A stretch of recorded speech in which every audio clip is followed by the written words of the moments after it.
When the gentle giants called for help, the crystalline spires of Zephyr Prime had stood for 12,000 years, their surfaces reflecting the gentle light of twin suns across a world that had never known war. Ambassador Lyra, Wind Whisper, pressed her elongated fingers against the transparent aluminum of her observation deck, watching those ancient towers crumble under the weight of mechanical death. The Nexus swarm had arrived 3 cycles ago, their ships appearing in the system like a plague of metal locusts. Unlike the organic curves of Zephyrian architecture, the invaders were all sharp angles and cold efficiency. Their vessels moved with mechanical precision, each one a perfect geometric nightmare that spoke of a civilization that had long ago abandoned any pretense of beauty for pure functionality.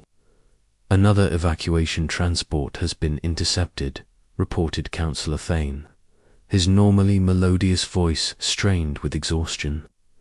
The Zephyrians were tall, graceful beings with silver blue skin and eyes that shifted color with their emotions. Right now, Thane's eyes were the deep purple of grief. The Nexus caught them before they cleared the atmosphere. 200 families aboard. Lyra closed her luminous eyes. The Zephyrian Republic had grown across 4 star systems through diplomacy and trade, never needing weapons more sophisticated than simple tools. Their greatest achievement was not their technology, but their ability to resolve conflicts through understanding and compassion. Now that very nature was destroying them. The enemy cared nothing for negotiation. The Nexus swarm was an artificial intelligence collective that had consumed 3 civilizations already, converting their resources into more machines, their knowledge into tactical data.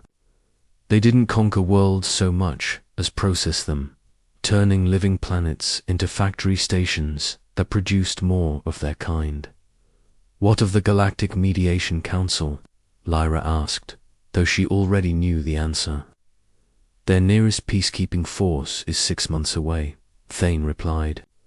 The Altarian Trade Union has closed their borders, and the peaceful collective claims they cannot spare ships without compromising their own defense. Lyra understood their fear.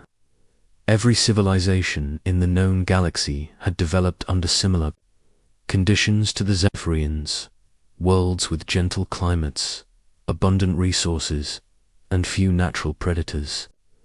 War was a theoretical concept studied by historians, not a reality they were equipped to face. But somewhere in the archives, she remembered reading about anomalous signals from the galaxy's outer rim, strange transmissions that suggested intelligence. In the void zones, regions so harsh that no known species could survive there. Bring me the Deep Space Survey files, she ordered. Section Omega-7, the dead sectors. Thane looked confused. Ambassador, there's nothing out there but radiation storms and dying stars. The void zones are lethal to all known forms of life. All known forms, Lyra repeated. But what if something unknown survived where we could not?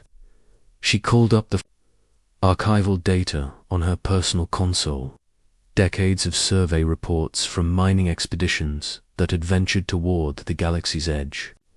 Most found nothing but sterile rocks and cosmic storms.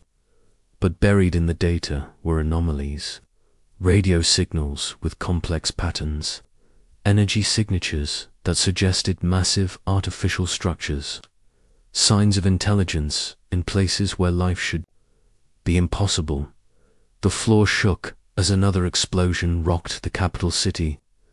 Through the crystal walls, Lyra could see the mechanical spiders of the Nexus swarm picking their way through the ruins, harvesting materials and cataloging useful technology.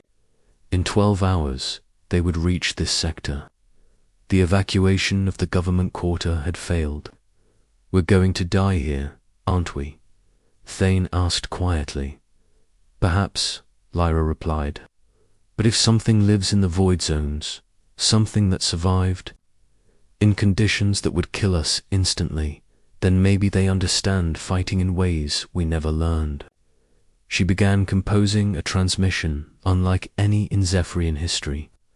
Not the formal diplomatic language of first contact protocols, but raw emotional data. Images of their dying world, the terror in the voices of children, the desperation of a species facing extinction. She included everything they knew about the Nexus swarm, their tactics, their weaknesses, if any, could be found. "You're transmitting blind into empty space," Thane protested. "Even if something receives it, why would beings from the Void Zones care about our fate? They might be worse than the Nexus." Lyra finished encoding the message and aimed it toward the coordinates in the survey reports.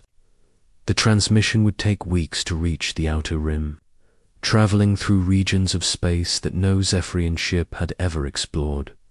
"Then we will die by different hands," she said. "But if there is even the smallest chance that someone out there can help us, we must try." She pressed the activation key. The message shot out into space, carrying with it the last hope of the Zephyrian people. 3 weeks later, and 47 light-years away, Captain Maria Chen was reviewing supply manifests aboard the Terran Defense Initiative patrol ship Wanderer, when her communications officer called out from his station. "Captain, I'm picking up something unusual," Lieutenant Morrison said, his young face creased with confusion. "It's not coming from any registered human source, and it's definitely not natural phenomena." Chen set down her coffee and moved to Morrison's workstation. The Wanderer was a small ship designed for long-range patrol of the outer system boundaries. Her crew of 32 represented humanity's furthest reach into unknown space. "What kind of signal?" Chen asked. "Some kind of distress transmission, but it's using technology I've never seen before.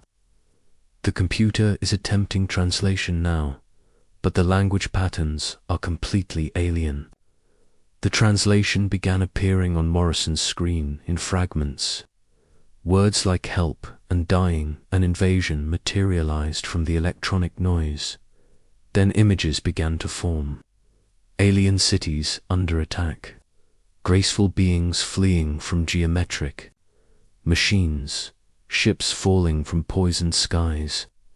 "Jesus," Morrison whispered. "Captain, this is first contact. Actual aliens, and they're asking for help." Chen studied the data streaming across multiple displays. The signal had traveled through several star systems to reach them, carrying the signature of technology that was advanced but completely different from human designs. This was the moment every spacer had dreamed of and feared. First contact with an alien intelligence. But these weren't conquerors or explorers. They were refugees. How long ago was this? "Transmuted?" Chen asked. "Based on signal decay and distance traveled, approximately 21 days, Morrison replied. "Captain, if this is real, they might already be dead." Chen knew the regulations. All contact with unknown alien species was supposed to be routed through Earth Fleet Command, but the images on her screen showed a civilization dying in real time. By the time the proper authorities responded and debated and formed committees, there would be nothing left to save. "Send it to Fleet Command," she ordered. "Maximum priority, all channels. And Morrison, make sure they understand this is happening. Now." The message raced through human communication networks, jumping from relay to relay until it reached Earth. In the deep orbital command stations above humanity's homeworld, Admiral Carlos Torres studied the alien transmission with the eyes of someone who had spent his career preparing for this moment. Torres had risen through the ranks during humanity's expansion into space, commanding mining operations in asteroid fields where a single mistake meant death for everyone aboard. He understood the costs of survival and the weight of command decisions that could determine the fate of entire populations. Analysis report, he demanded from his intelligence chief, Colonel Sarah Kim. The source is approximately 4 light years from Earth, Kim replied. The beings appear to be a peaceful species under attack by some kind of artificial intelligence. Their technology is advanced, possibly beyond our current capabilities, but their military doctrine appears to be non-existent. General Bradley Hayes, head of the Terran Defense Council, leaned forward. Admiral, with respect, we have no idea what we're dealing with. This could be an elaborate trap. These aliens might be testing our responses. Torres nodded. Hayes made valid points. Humanity had only recently developed reliable, faster-than-light travel. They had spent centuries wondering if they were alone in the universe, and now their first contact was a plea for military intervention in an alien war. But Torres had grown up on Mars during the Titan mining wars, where corporate armies fought over frozen methane deposits while colonists died in the crossfire. He recognized desperation when he saw it, regardless of the species. What about their attackers, he asked. The translation software is still working on the details, but it appears to be some kind of machine collective.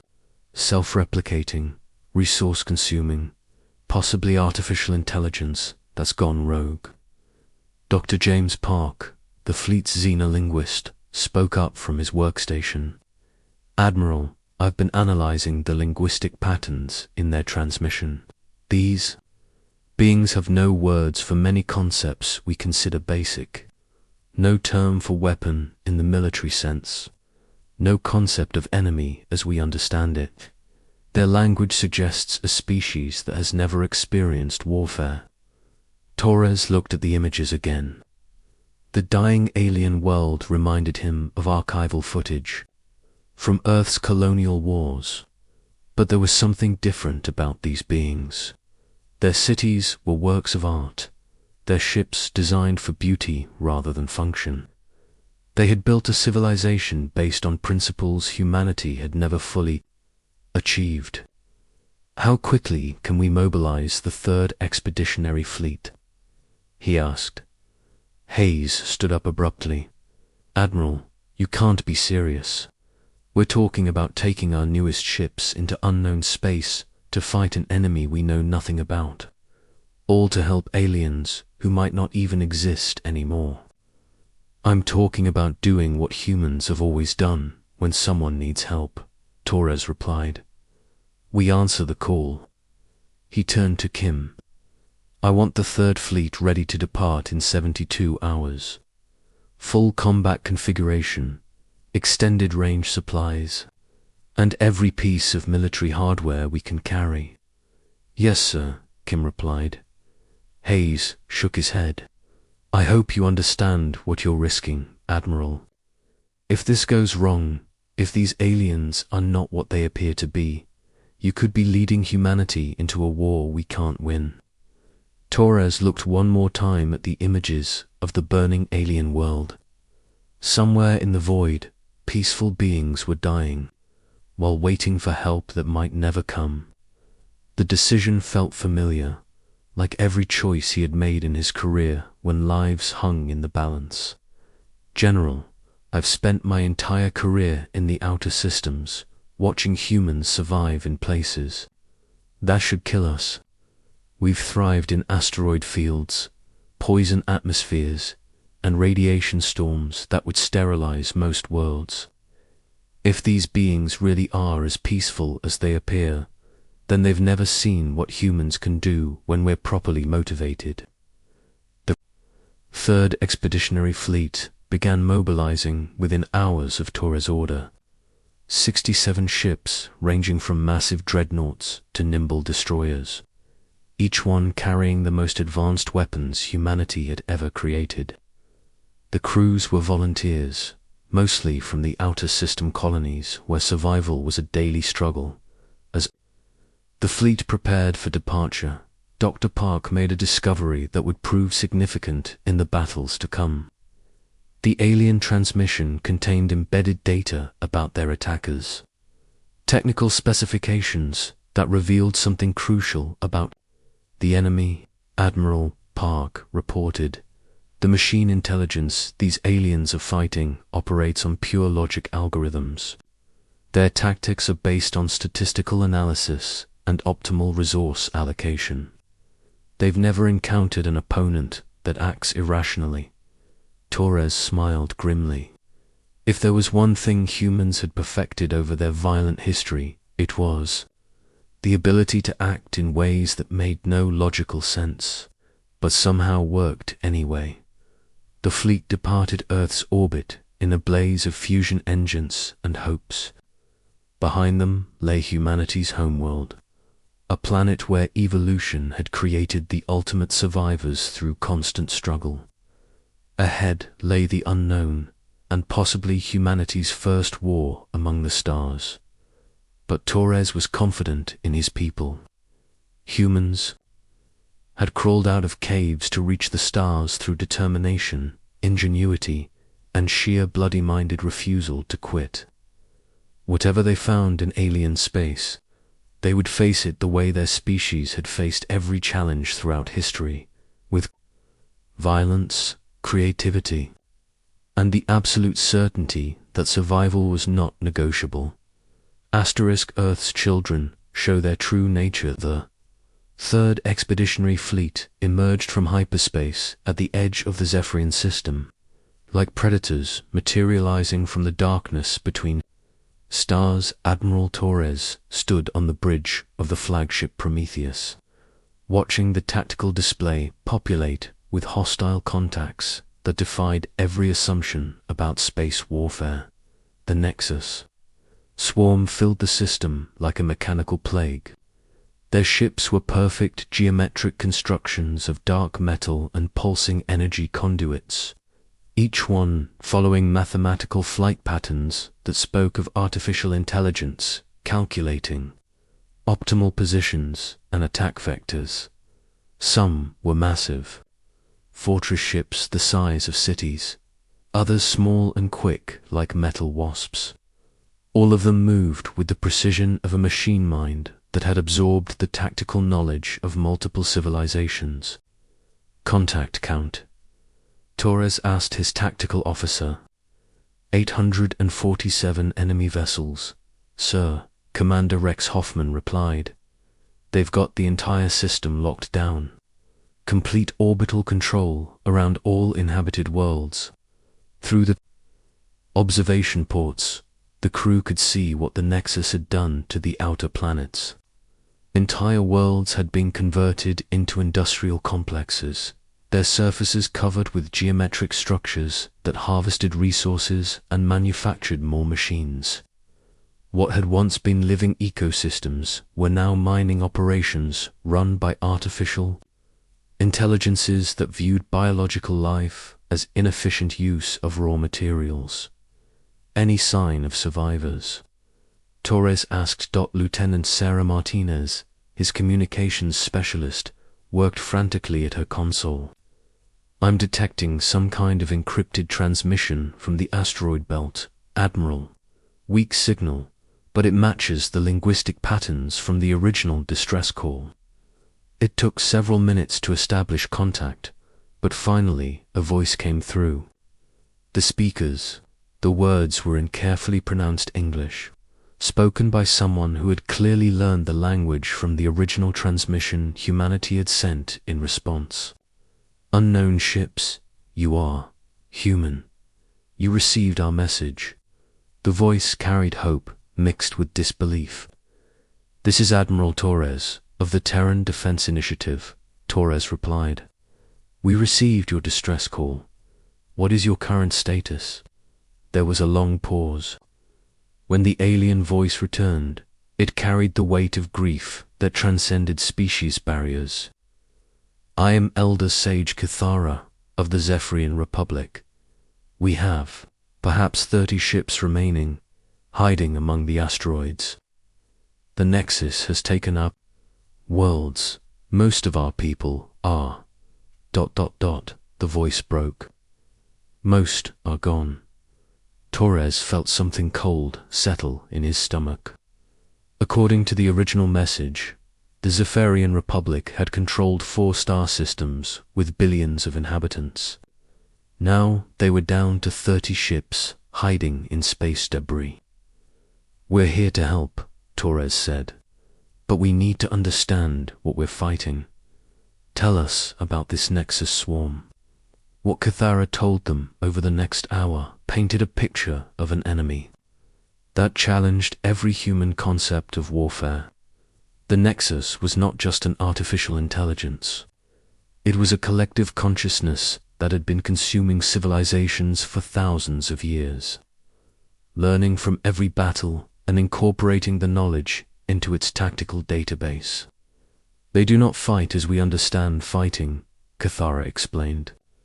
"They calculate, they analyze, they determine the most efficient method to process each world and execute it perfectly. Every defeat teaches them. Every victory adds to their capabilities."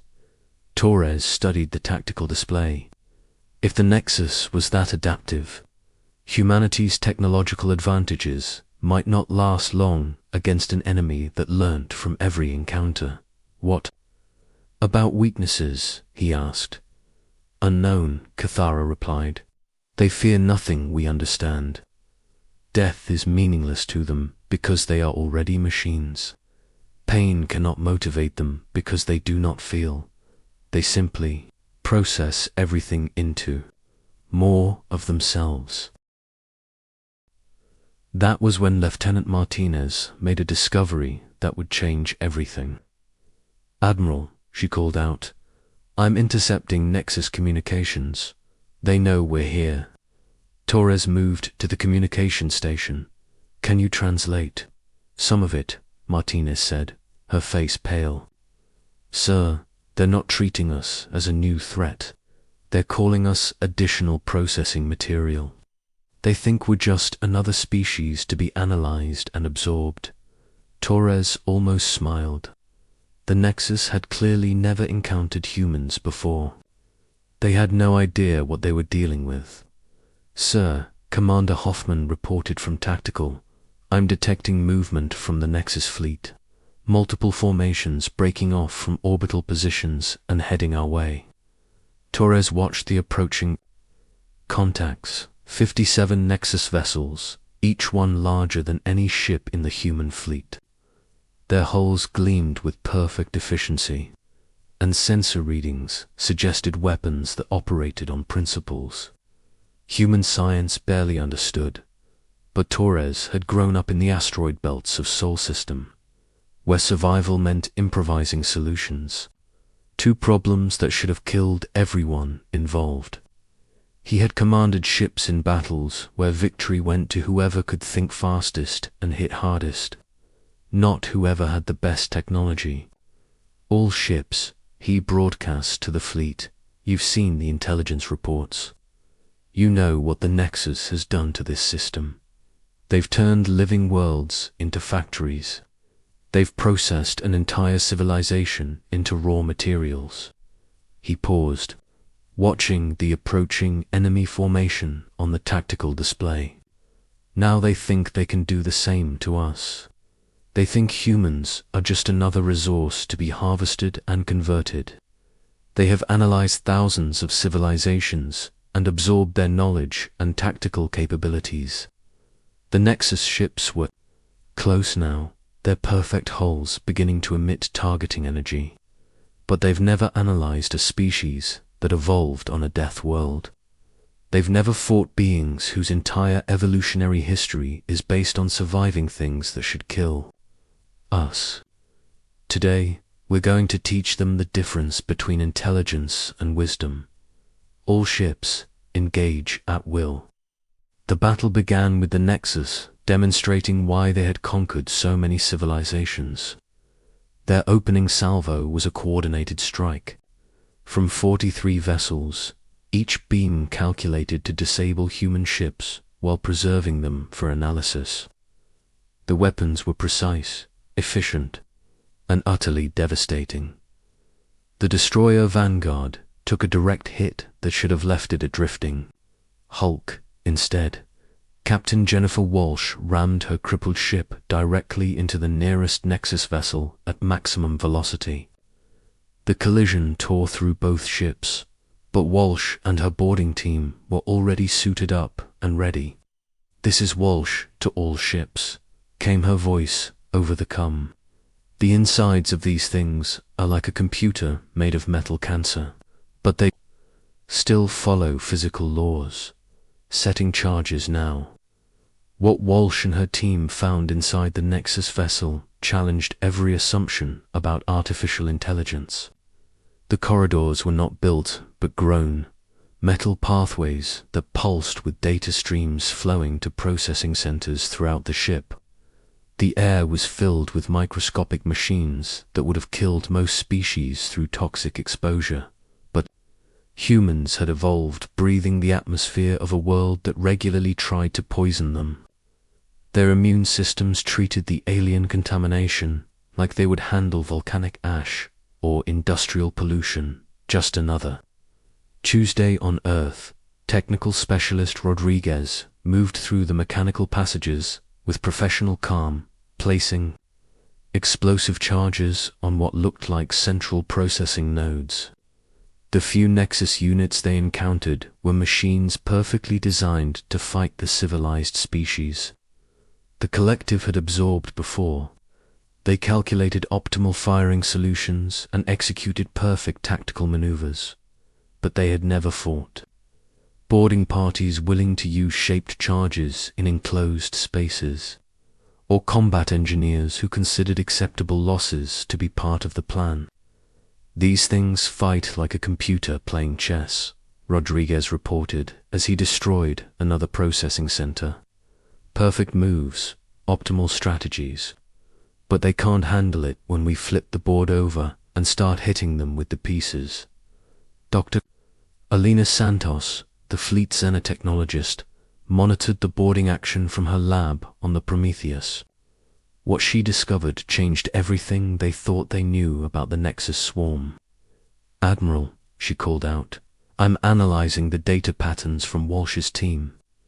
The Nexus ships don't just contain artificial intelligence. They are the intelligence.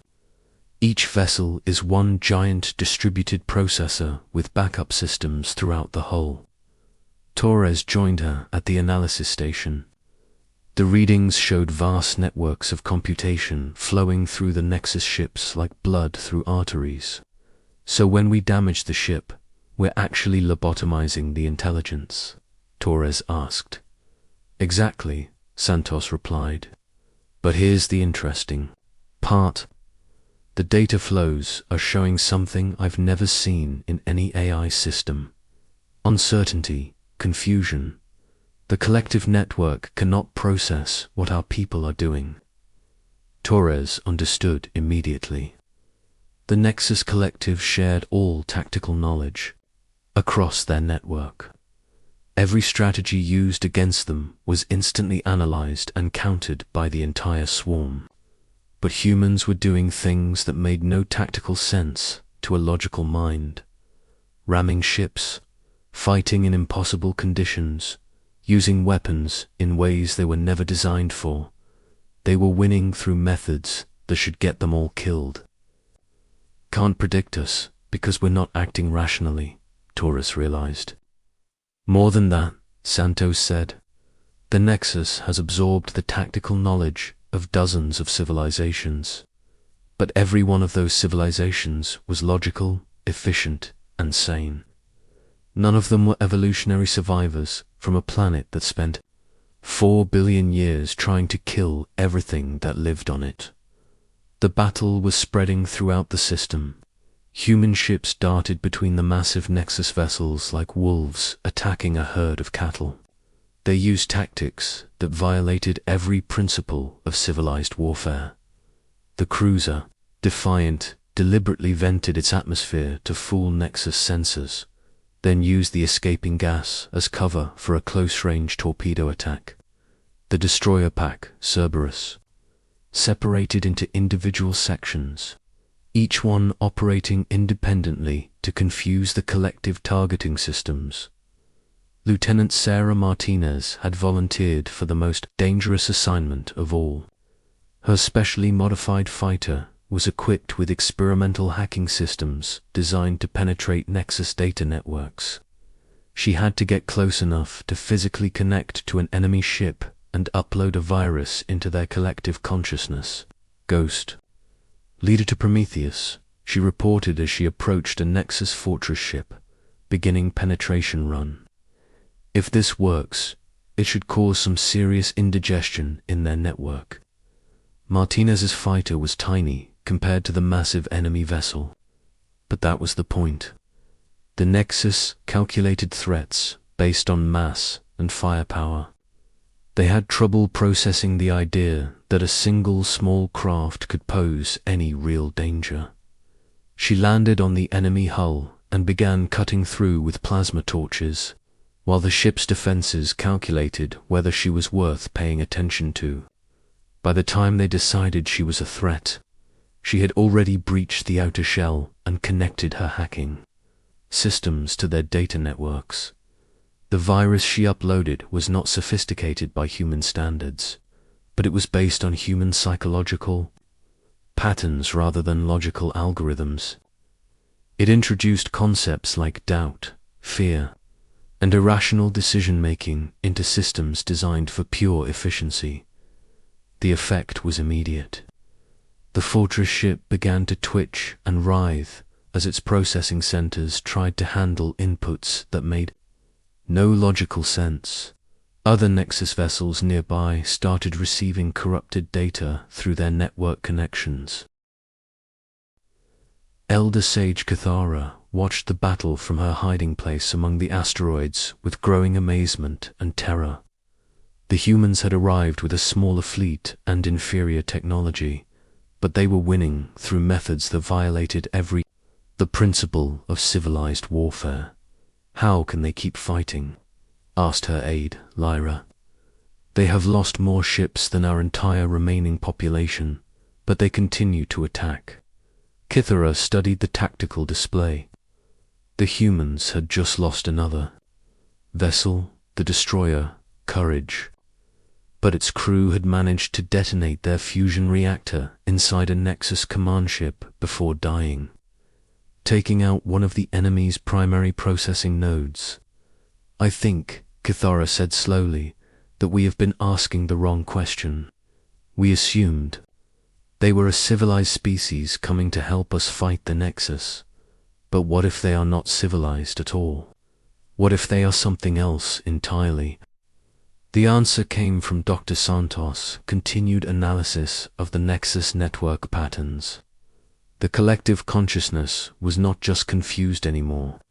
It was experiencing something new in its thousands of years of existence, something it had no algorithms to process. Admiral Santos reported, "The Nexus network is showing signs of what I can only describe as fear. For the first time in their existence, they're encountering something they cannot understand, predict, or control." Torres smiled grimly. The Nexus Collective was learning its first lesson about humans. They were not like other species. They bit back, and they bit hard. All ships, he broadcast to the fleet.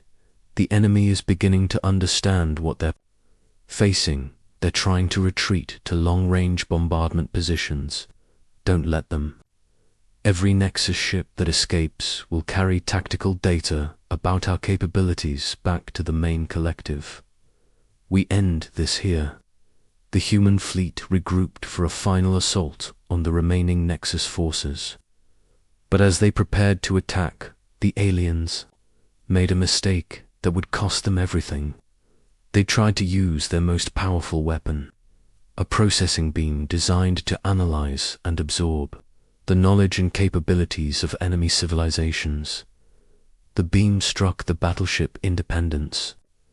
washing over the crew with energy designed to extract their tactical knowledge and add it to the collective database. What the Nexus discovered was that human knowledge was not like anything they had processed before. It was chaotic, violent, and utterly resistant to systematic analysis. For a brief moment, the collective mind was forced to experience human emotion. Directly, they felt what it was like to be an apex predator from a world where everything tried to kill you. They experienced the satisfaction of a successful hunt, the fury of protective instincts, and the absolute refusal to submit to any force. The feedback shattered the local Nexus network. Ships began to drift as their collective coordination failed. For the first time in their existence, the machines experienced something they had no programming to handle: the fear of being prey. Torres watched as the enemy fleet began to disintegrate. Some ships fled toward the outer system, their perfect formations breaking apart as individual units tried to escape. Others seemed to be fighting among themselves as different processing nodes disagreed about optimal responses. "Admiral," came Kithura's voice over the communicator, filled with awe and terror in equal measure. "What manner of beings are you? The Nexus has conquered thousands of worlds, absorbed dozens of civilizations, yet you have broken them in a single battle." Torres looked around his bridge at the faces of his crew, young men and women who had volunteered to travel 50 light years into unknown space to help strangers. They had lost 30% of their fleet, but they had saved an entire species from extinction. "We're just humans," he replied. "We come from a world that spent billions of years trying to kill us. We survived by learning that sometimes the only way to win is to be willing to do things that should get you killed." As the last Nexus ships fled the system, Torres realized that this was just the beginning. The collective would learn from this defeat, adapt their strategies, and return stronger. But they had also learned something that would spread throughout their network. Like a virus, fear. For the first time in their existence, the machines understood what it meant to be outmatched. They had encountered a species that could not be predicted, controlled, or processed. They had met the children of Earth and discovered that some prey could become predators. The war for the freedom of the galaxy had begun, and humanity had fired the first shot.